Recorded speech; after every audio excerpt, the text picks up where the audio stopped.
Assalamualaikum sahabat MKHY Channel, semoga kalian selalu dalam lindungan Allah Subhanahu wa Ta'ala. Sahabat channel, kali ini kita akan belajar tentang dunia wali atau para kekasih Allah Subhanahu wa Ta'ala, dengan tujuan mencintai orang soleh sehingga kita semua bisa menjadi bagian dari mereka. Amin ya robbal alamin. Namun sebelumnya mari dukung terus channel ini untuk terus berkembang dan bisa berbagi kebaikan untuk dakwah Islam, dengan cara like, share, dan subscribe.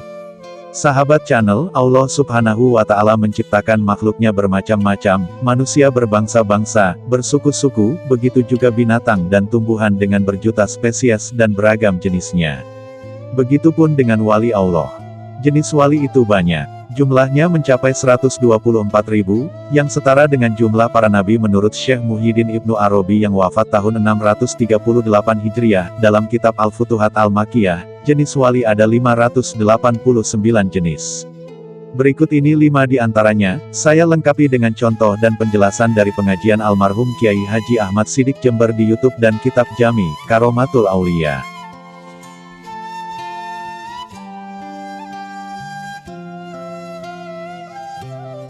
1.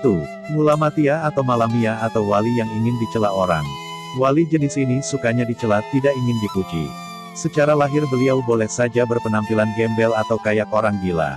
Kalau boleh menerka sosok wali di Indonesia yang masuk kategori ini adalah Gus Mik. Beliau keluar masuk diskotik, kumpul dengan para tunasusila, penyamun, atau preman. Konon beliau juga pernah minum bir secara lahir, namun secara hakikat beliau membuangnya ke laut. Tidak heran jika Gus Mik pernah berpesan, jadilah seburuk-buruk manusia di mata manusia tetapi luhur di mata Allah. Kiai Haji Ahmad Siddiq dalam salah satu pengajiannya pernah cerita, di Baghdad ada seorang wali yang bernama Ibrahim bin Khawas yang mencuri baju orang yang lagi mandi di hammam atau pemandian hangat umum atau spa.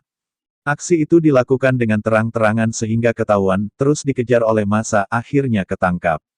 Ketika ketangkap, massa kaget bukan kepalang, kok yang maling itu orang yang selama ini disebut dan terkenal wali. Namanya massa mau wali ke atau siapa saja kalau maling ya dikasih pelajaran alias dipukuli. Nah, ketika si wali itu dipukuli beliau bergumam dalam hatinya, Alhamdulillah hasil maksud saya. Si wali bersyukur akhirnya nama baiknya tercemar yang tujuannya agar beliau bisa khusyuk bercengkrama dan berasyik masyuk dengan kekasihnya, Allah Subhanahu wa Ta'ala. Tidak ada yang mengganggu lagi. 2. Sufiyah wali yang tidak memiliki apa-apa kecuali Allah. Sufiyah di sini bukan sekelompok ahli tarekat yang mentalak dunia. Mereka ini menanggalkan 3 keakuan yaitu milikku, kepunyaanku, barangku. Mereka tidak menisbatkan kepada dirinya sesuatu apapun karena semuanya hakikat milik Allah. Jumlah mereka tidak terbatas. Kadang berkurang kadang bertambah. Mereka ini yang biasanya bisa berjalan di atas air seperti itik berjalan di atas air dan terbang di atas awan laiknya burung. Kiai Ahmad Siddiq pernah cerita suatu ketika di Baghdad di pesantren Sufiyah atau pesantren untuk pelatihan menjadi sufi dan wali, ada seorang santri yang baru daftar lalu sarungnya atau jubahnya hilang, lantas ia mencarinya ke sana kemari seraya berkata, sarungku, sarungku, sarungku. Mendengar laporan itu sang mursyid mengeluarkannya dari pesantren gara-gara perkataannya, sarungku itu.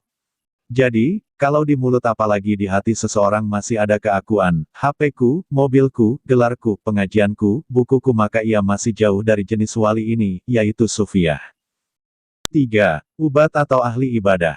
Jenis wali ini berdasarkan ayat Quran Surat Al-Anbiya, ayat 73. Mereka ini spesialis ibadah mahdoh. Mereka menjaga diri dari iri, dengki, tamak, dan penyakit hati lainnya. Menyalurkan potensi-potensi negatif diri ke arah yang positif. Memahami ayat-ayat Allah ketika dibacakan, pahala dan dosa tergambar jelas di benaknya, huru-hara hari kiamat, surga dan neraka terproyeksi di hati dan pikiran mereka. Air mata mereka membasahi mihrab-mihrabnya, badannya jauh dari tempat tidur, bermunajat dengan rasa takut, harap-harap cemas, merendahkan hati dan diri. Jika orang-orang bodoh melukainya, hanya direspons dengan terima kasih. Jika mendapati majelis tak bermanfaat, dia berlalu dengan mulia. Malam-malamnya diisi dengan sujud dan ruku kepada Tuhannya. Gambaran huru-hara hari kiamat mengalahkan keasyikan tidurnya. Perutnya diajak berpuasa untuk berlomba meraih keselamatan dan kemenangan.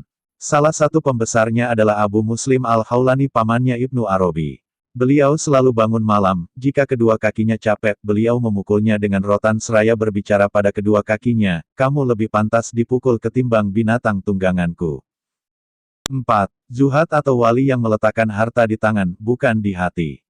Mereka yang meninggalkan dunia padahal mereka mampu dan punya. Ulama berselisih apakah orang yang miskin tapi ahli ibadah termasuk zuhad, ataukah harus orang yang kaya saja yang ahli ibadah yang dikategorikan zuhad. Sebagian ulama ada yang mengatakan bahwa zuhad itu hanya berlaku pada orang yang kaya saja.